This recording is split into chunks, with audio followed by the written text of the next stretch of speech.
Jenama lokal yang otentik oleh Bahrul Sitanggang. Konsumen tidak bodoh. Dia adalah istrimu, David Ogilvy. Sebulan terakhir, kegaduhan terjadi di dunia maya seputar kehadiran beberapa jenama lokal Indonesia di rangkaian perhelatan Paris Fashion Week pada tanggal 28 Februari hingga tanggal 8 Maret tahun 2022. Publik terbelah. Sebagian mendukung, tetapi banyak pihak yang dikecam karena terbukti bahwa hanya 2 jenama lokal yang diundangkan secara resmi ke pergelaran yang diselenggarakan oleh Fédération de la Haute Couture et de la Mode (FHCM). Tersebut diketahui, Paris merupakan jenama dan sekaligus ibu kota fashion dunia, dan acara Paris Fashion Week selalu menjadi magnet bagi penikmat mode dan jenama-jenama di seluruh dunia termasuk Indonesia. Wajar apabila kemudian banyak jenama lokal berupaya mengasosiasikan dirinya dengan gelaran fashion di kota Paris tersebut, agar nilai-nilai values dan warisan heritage kota Paris sebagai pusat mode dunia dapat ditransfer ke mereka untuk meningkatkan keinginan membeli masyarakat di tanah air. Berbagai jenama tentu saja bebas untuk mengklaim kehadirannya di acara-acara tingkat dunia tersebut, dengan merekrut key opinion leader. Narasi tentang keikutsertaan merek di pentas dunia terbukti manjur dan viral. Namun, pada akhirnya, publiklah yang akan melakukan verifikasi apakah diklaim jenama tersebut autentik atau tidak. Jenama tidak lagi bebas melakukan manipulasi. Philip Kotler dalam buku Marketing 5.0, Technology for Humanity, 2021, menegaskan bahwa kehadiran internet membuat publik semakin mudah memantau aspek-aspek etis dari sebuah bisnis. Keotentikan sebuah jenama pada hakikat adalah hasil interaksi antara entitas bisnis, para pemangku kepentingan, dan publik.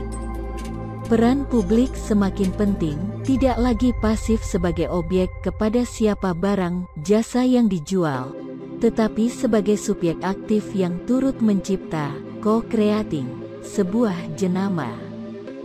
Konsumen di era pasca pandemi. Ada beberapa hal yang menarik dalam pertemuan Google, The Psychology of Consumer Behavior, 2021. Pertama, konsumen di beberapa negara di Asia Tenggara cenderung untuk mendukung merek lokal di era pasca pandemi.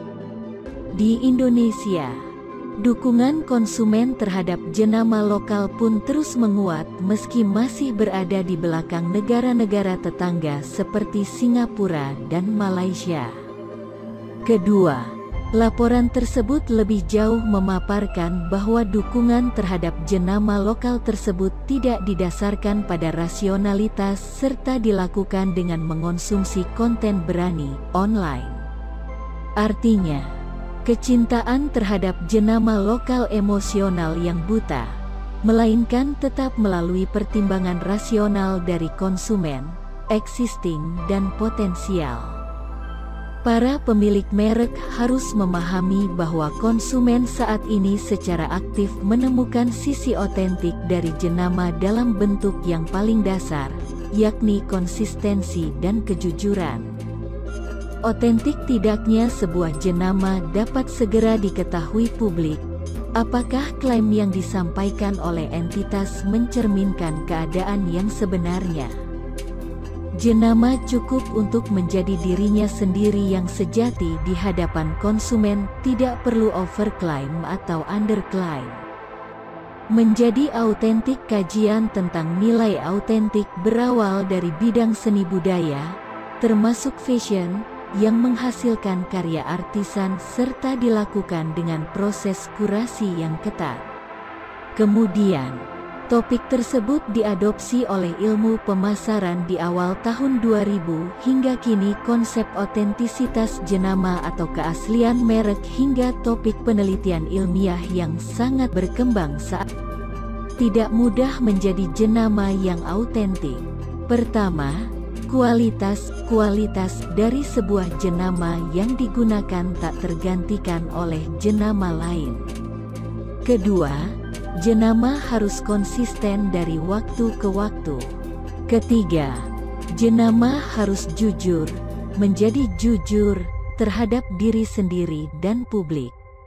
Nama yang autentik dapat membuktikan kepada konsumen bahwa eksistensinya memiliki kredensial, serta menjaga janji atau brand promise yang dilakukan dengan komitmen dan kesabaran yang diuji oleh waktu yang cukup lama.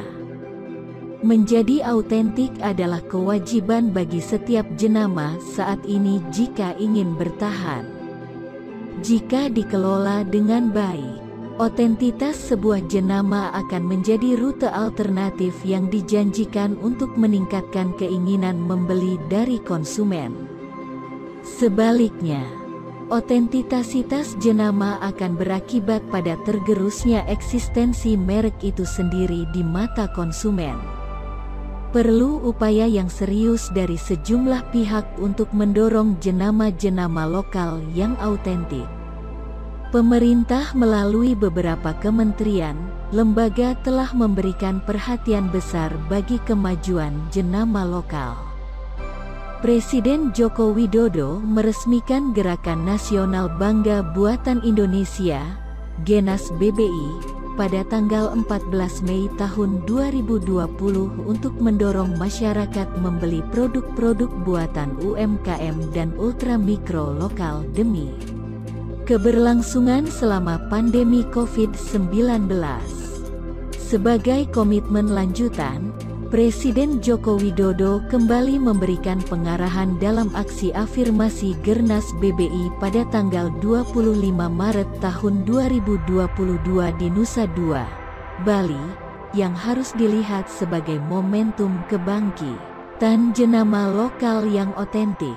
Dalam kesempatan tersebut, Presiden meminta seluruh anggota Kabinet Indonesia Maju, kepala lembaga, gubernur, wali kota, bupati, serta direksi BUMN untuk membeli produk-produk lokal. Menjelang ulang tahun yang kedua dari Gernas BBI, pemerintah perlu membuat klaster-klaster pendampingan jenama lokal sehingga nanti akan memberikan manfaat yang optimal bagi jenama lokal, mulai dari klaster pendampingan usaha, klaster pengelolaan keuangan UMKM, klaster onboarding ekosistem digital, klaster bisnis matching, hingga klaster manajemen merek, jenama dan klaster kurasi produk lokal. Setiap komponen dari tim Gernas BBI harus mengambil peran yang strategis untuk mengembangkan fokus klasternya. Memelihara pasar aktivitas pemasaran, marketing, untuk mendongkrak jenama harus dilakukan secara strategis dan transparan serta bertanggung jawab sehingga memberikan hasil yang positif. Sebab, esensi dari sebuah merek adalah memenuhi promise, janji yang dilontarkan, tidak sekadar klaim yang dikemas apik. Larry Weber dalam buku Authentic Marketing, 2019, menyerukan pentingnya bagi jenama untuk bergerak dari sekadar storytelling ke story doing untuk memenangi hati konsumen. Saatnya jenama lokal untuk bebenah membangun otentisitasnya. Bangsa Indonesia tentu bangga apabila nanti banyak jenama lokal go internasional. Namun, sebelum mengarah ke sana, alangkah baiknya apabila jenama-jenama lokal kita mampu menemukan nilai otentiknya di hati konsumen dalam negeri terlebih dahulu sehingga jenama-jenama lokal Indonesia akan menjadi tuan di negeri sendiri. Pada akhirnya, sebagaimana dikatakan oleh Philip Kotler, Jenama-jenama harus mengembangkan serta memelihara ekosistem pasar di mana mereka berkompetisi, tidak semata-mata mengeksploitasinya untuk profit. Ditulis oleh Bahrul Sitanggang, praktisi brand management dan peminat komunikasi pemasaran, master dalam ilmu advertising dan marketing dari Leeds University Business School, LUBS Inggris. Dimuat dalam kompas.id tanggal 3 April tahun 2022.